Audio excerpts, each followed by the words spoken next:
সম্মানিত দর্শক শ্রোতা সবাইকে অনেক ধন্যবাদ জানাচ্ছি। আজকে একটা বিষয় নিয়ে কথা বলবো, সেটা হচ্ছে গত 12 এবং 13 তারিখে আমি আমার যে হোম ডিস্ট্রিক্ট কুমিল্লার যে 14 গ্রাম আছে, এখানে আমি তার 2 দিন ব্যাপী একটা তাফসিরুল কোরআন মাহফিলে অংশগ্রহণ করি। অনেক দিন পরে আমি আসলে অনেক দিন পরে তাফসির মাহফিলে পার্টিসিপেট করি। তা আগে যখন একবারে খুব ছোট ছিলাম, যখন 14 গ্রামে ছিলাম, অনেক তাফসির মাহফিলে তখন যেতাম। এরপরে বিভিন্ন ব্যস্ততার কারণে, নানাবিধ কারণে আর ওইভাবে আর মাহফিলে যাই নেই। তা আমার এক ঘনিষ্ঠ বন্ধু তারা ওই মাহফিলের আয়োজন করে, আব্দুর রব। তো সে আমাকে গত 2 মাস আগ থেকেই সে আমাকে মাহফিলে যাওয়ার জন্য ইনভাইট করে। দেন আমি ওই মাহফিলটাকে পার্টিসিপেট করি। আমাদের যে বাড়ি আছে এলাকায়, ওই বাড়ির একটু 5-6 কিলোমিটার দূরে এই মাহফিল অবস্থান। তো আজকে আমি মূলত কথা বলবো যে এই মাহফিলে গিয়ে 2 দিনে আমি কি শিখলাম, ওই বিষয়টা নিয়ে একটু সংক্ষেপে কথা বলবো। তা আমি অনেকে আগে বিভিন্ন মাহফিলে কেউ ইনভাইট করলে যাওয়ার জন্য, কোনো হুজুরের মাহফিলে যাওয়ার জন্য বললে আমি অনেক সময় নর্মালি বলতাম যে আসলে যা জানি তাই তো ওইভাবে আমল করতে পারতেছি না, এখন নতুন করে মাহফিলেও যাব না। বাট এটা একটু অনেক সময় একটু মজা করে এই জিনিসটা বললাম। তো ওই দিনে মাহফিলে যাওয়ার পরে যে আমার কাছে খারাপ লাগে না, ভালোই লাগছে। তো মানুষের মধ্যে যে বিষয়টা আমি দেখছি, মানুষ একটু গ্ল্যামারাস হুজুর খোঁজে। যেমন যে হুজুরের একটু নাম ডাক, যেমন ধরেন মিজানুর রহমান আজহারি, কথার কথা যে উনি আসলে যে মানুষ সবাই চলে আসবে, কথার কথা আমির হামজা, আমাদের ওই যে মাহফিলটাতে আমি পার্টিসিপেট করছি, ওখানে আমির হামজা ছিল। এই ধরনের যারা গ্ল্যামারাস নেম আছে, ওখানে মানুষ বেশি পার্টিসিপেট করে। আর অন্য যদি কোনো ওয়াজিন থাকে, যদি তাদের বক্তা ভালো হয় কিন্তু উনি ভাইরাল হয় নাই, ওই ধরনের কেউ যদি হুজুর যদি তাফসির করে, মানুষ ওইভাবে আসতে চায় না। এই জিনিসটা আমি খেয়াল করলাম।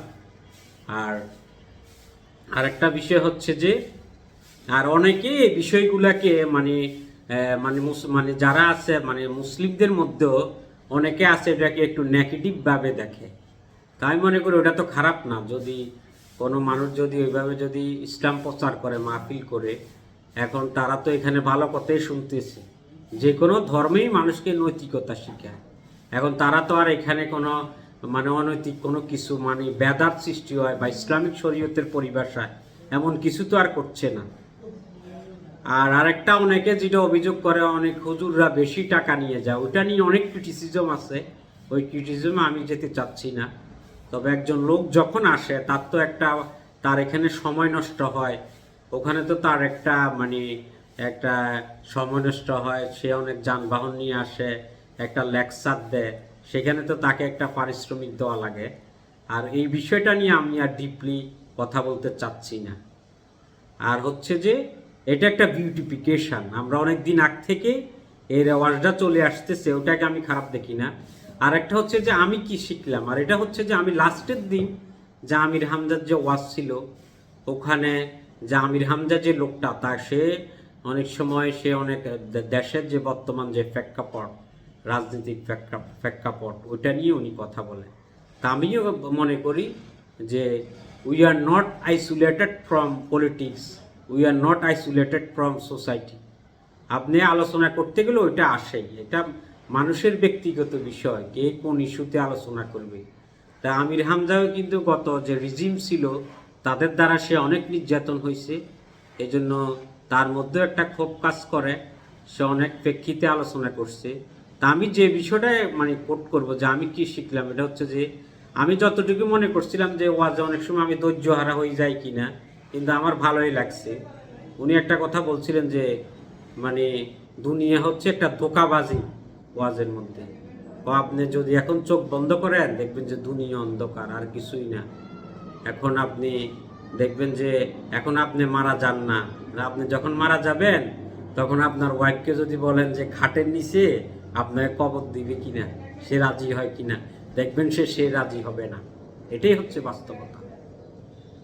আপনি সে আপনার যতই আপনি যখন জীবিত ছিলেন কথা সে তখন আপনাদের যে ভালোবাসা যে প্রকাশ পায়, কিন্তু মৃত্যুর পরে তাকে যদি আপনি বলেন যে না তার তার খবরটা হবে আমার খাটের নিচে, কিন্তু রাজি হবে না। এটি হচ্ছে বাস্তবতা। তো দর্শক, আমি যদি ধর্মীয় দিক থেকেও বিবেচনা করি যে আমরা যদি এসব বিষয় চিন্তা করি, তা আসেন আমরা দুনিয়াতে খারাপ কাজে গিয়ে এড়িয়ে চলি এবং ভালোভাবে চলি, চিটিং বাটফারি কম করি, মানুষকে ধোঁকাবাজি কম না দিই। দুনিয়া হচ্ছে 2 দিনের। এটা হচ্ছে একটা সিগারেটের মতো। দুনিয়া সিগারেটের যেরকম জ্বলন্ত সিগারেট আস্তে আস্তে শেষ হয়ে যায়, মানুষের দুনিয়াবি জিন্দেগিও তেমন। আবার আরেক কবি বলছে যে বরফের মতো, বরফ যদি শেষ হয়ে যায়, বরফের যেরকম আস্তে আস্তে পানি গলে যায়, ওইভাবে দুনিয়া গলে যায়। হয়তো আমরা তরুণ বয়সে এসব উপলব্ধি করতে পারি না। যে যত জীবনকে উপলব্ধি করতে পারে, মৃত্যুকে উপলব্ধি করতে পারে, মৃত্যুকে যে যত সহজভাবে নিতে পারে, সে তত বাস্তবিক, এবং death is a ultimate reality, there are no doubt. আসসালামু আলাইকুম, ধন্যবাদ সবাইকে।